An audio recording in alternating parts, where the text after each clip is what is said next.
Chapitre 4. La boule de cristal de Jaina. Mina est très inquiète. Il faut empêcher Astrid de se servir du sortilège de la vie artificielle, s'écrie-t-elle. Voyons où se trouve Astrid en ce moment, dit Jaina en s'approchant de sa boule de cristal. Des étincelles de magie jaillissent de ses doigts. La boule s'éclaire d'une belle couleur argentée et laisse apparaître une image. On voit Astrid qui galope à cheval dans le désert. Ce sont les dunes rouges de Navid et au fond, on voit le mont Ruby.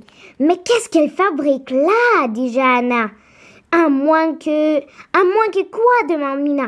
À moins qu'elle ne se dirige vers la forteresse du dragon de la pierre, dit Jaina. Pourquoi irait-elle là-bas, demande Yohan. Cette forteresse est l'endroit le plus magique de Navid, dit Jaina. Je dirais qu'il lui reste 2 jours de route. À cet instant, Yohan se souvient du miroir magique accroché à son ceinturon. « Jérôme » demande-t-il. Le visage de Jérôme apparaît dans le miroir. « Yohan, vous avez trouvé quelque chose ?»« Je vais laisser Jaina vous expliquer » répond Yohan en tendant le miroir à la magicienne en chef. Jaina explique à Jérôme ce que Yohan et Mina viennent d'apprendre. « Le sortilège de la vie artificielle » répète Jérôme en fronçant les sourcils. « Est-ce qu'il existe un pouvoir magique assez fort pour déjouer ce sortilège ?»« Je ne crois pas, » dit Jaina. « Je vais demander à mes meilleurs magiciens de se pencher là-dessus. Ce sortilège exige beaucoup de préparation. Nous avons donc du temps devant nous. » « Je vais voir ce que je peux trouver dans mes livres, » répond Jérôme. Entre-temps, Yohan et Mina, rendez-vous à la forteresse. Le maître des dragons qui se trouve doit être informé qu'Astrid est en route. L'image disparaît du miroir. Allons-y, dit Mina. Elle ne peut s'empêcher de bâillir et est tout de suite imitée par Yohan. Jaina jette un regard par la fenêtre. La lueur de la lune éclaire le ciel. Vos dragons et vous devez vous reposer et manger quelque chose, dit Jaina. Lombric vous conduira à la forteresse demain matin. Vous aurez quand même un jour d'avance sur Astrid. Un peu de sommeil ferait du bien, répond Yohan. Je ne suis pas fatiguée, dit Mina en bâillant de nouveau. Mais elle ne proteste pas lorsque Jaina les dirige vers la section du château où logent les visiteurs. Les magiciens s'occupent de faire manger Lombric et Givre. Puis, il s'approche de la soupe et du pain à Yohan et Mina. Les maîtres des dragons et leurs dragons ont une bonne nuit de sommeil. Le lendemain matin, Jaina les retrouve à l'écurie des dragons. Je vous rejoindrai bientôt avec mes magiciens. Mais avant, nous devons trouver une formule magique assez puissante pour combattre Astrid, explique-t-elle à Yohan et Mina. Si Astrid arrive avant nous, cachez-vous! Ne vous approchez pas d'elle, elle est trop dangereuse. Je viens des terres du Grand Nord, répond Mina. Nous ne sommes pas des gens qui se cachent. Fais attention, Mina, et bon voyage à vous tous. Jaina les salue d'un signe de la main. Lombric conduit Yohan, Mina et Givre à la forteresse du dragon de la pierre à Navid.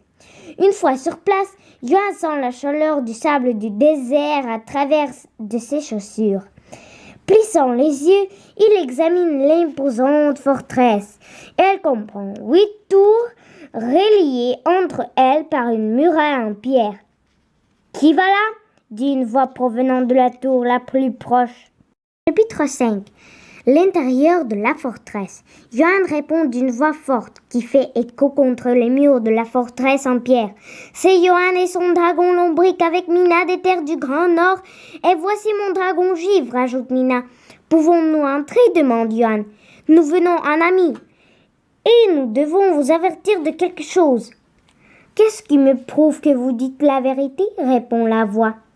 De la main, Yohan se protège les yeux du soleil et lève la tête vers la tour à l'extrême droite.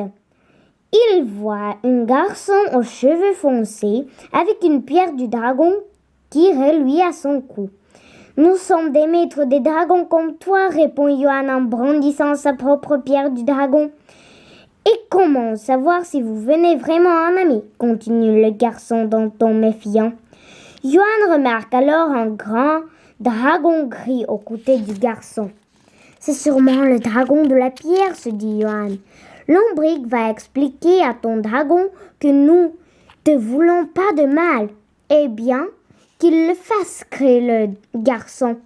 Johan se tourne vers Lombric. Peux-tu expliquer au dragon de la pierre que nous n'allons pas leur causer de nuit? Lombric lève les yeux vers l'autre dragon. Après quelques instants, Johan voit que la pierre du dragon du garçon se met à briller. C'est signe que son dragon communique avec lui. Le garçon hoche lentement la tête. Chacun me dit que je peux vous faire confiance. Je vais vous laisser entrer.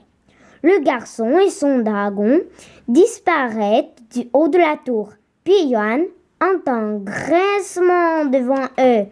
C'est la porte en pierre qui coulisse lentement pour s'ouvrir. Le maître des dragons de la tour les attend. Chacun est à ses côtés et émet une vive lumière grise. La porte en pierre continue de glisser toute seule. Est-ce que chacun déplace la porte grâce à ses pouvoirs? Demande Johan. Johan, Mina, Lombric et Givre entrent dans la forteresse. Johan observe chacun.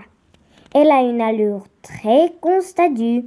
Ses écailles grises semblent être en pierre et les pointes acérées alignées sur son dos ressemblent à du cristal noir.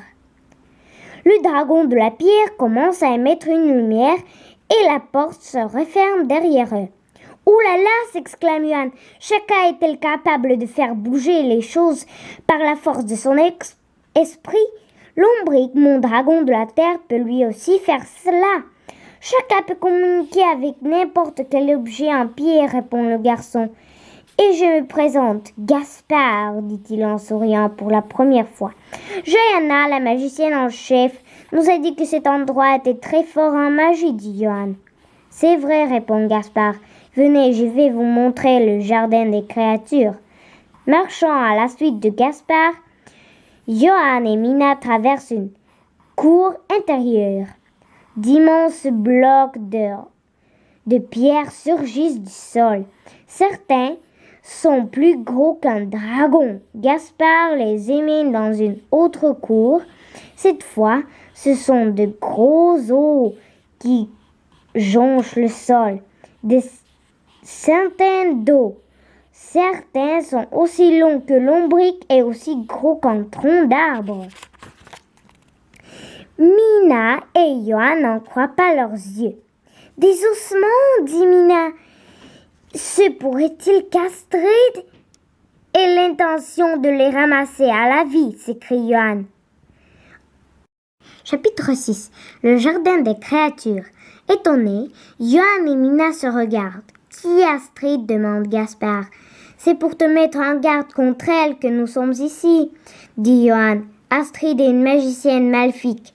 Elle est en train de créer une formule magique qui donne vie aux objets. C'est impossible, s'écrie Gaspard. Parle-nous de ces ossements, dit Mina. Quel genre de créature peut avoir d'aussi gros os? Des dragons?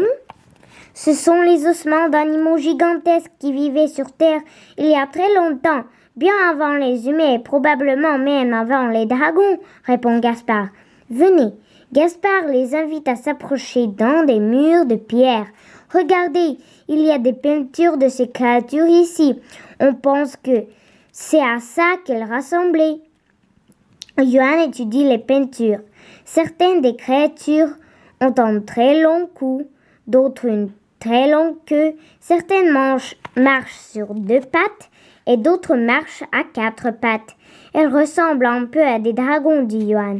En effet, dit Gaspard, sauf que beaucoup d'entre elles étaient bien plus grosses qu'un dragon. Et nous n'avons aucune idée des pouvoirs qu'elles avaient. Elles ont l'air puissantes et dangereuses, dit Mina.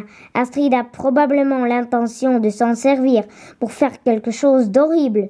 Gaspard, nous devons nous préparer à l'affronter. Cette forteresse est en pierre, répond Gaspard. Personne ne peut y entrer sauf si chacun en ouvre la porte. Chacun est capable d'écrabouiller n'importe quel objet. Elle peut aussi faire trembler la terre. et elle est dotée d'un pouvoir secret qu'elle peut utiliser en cas d'urgence. Astrid est une magicienne maléfique redoutable, dit Johan. Sûrement pas plus que Chaka, réplique fièrement Gaspard. Il faut dire à Hulda que nous savons maintenant ce qu'Astrid a l'intention de faire, dit Mina. Givre, fais-moi un miroir de Bang! Un grand bruit se fait entendre à l'extérieur de la forteresse. À la tour! Crie Gaspard. Suivi de Chaka, il se précipite au sommet de la tour la plus proche. L'ombre qui conduit Johan, Mina et Givre. Il reste bouche bée devant ce qu'il voit à l'extérieur de la forteresse. C'est une armée, s'exclame Johan.